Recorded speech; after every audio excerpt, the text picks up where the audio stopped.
আল্লাহ তাআলা কোরআনে ঘোষণা করছেন, ইন্নাহুম ফিতিয়াতুন আমানু বিরাব্বিহিম ওয়া জিদনাহুম হুদা। সেই সমস্ত যুবকদের ঈমানকে আল্লাহ সুবহানাহু ওয়া তাআলা গ্রহণ করেছিলেন এবং শুধু গ্রহণই করেন নাই, আল্লাহ তাআলা তাদের ঈমানকে এত পছন্দ করেছিলেন, তাদের হেদায়েতকে আরো ক্রমান্বয়ে বৃদ্ধি করে দিয়ে জালিমের বিরুদ্ধে তাদেরকে রুখে দাঁড়াবার জন্য আল্লাহ তাআলা তাদেরকে কবুল ও মঞ্জুর করেছিলেন। যেই যুবকদেরকে আল্লাহ তাআলা পছন্দ করেছিলেন জালিমের বিরুদ্ধে দাঁড়াবার জন্য,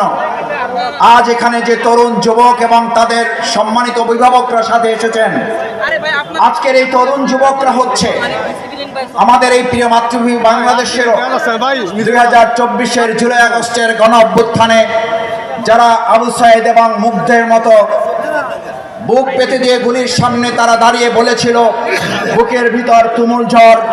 যত পারো গুলি কর। এই কথা বলে যারা ফ্যাসিস্ট খুনি হাসিনাকে, আওয়ামী লীগকে শুধু পদত্যাগ করায় নাই, দেশটাকে বাধ্য করেছিল, তাদের প্রতিনিধি তরুণ যুবকরা আজকে এখানে উপস্থিত।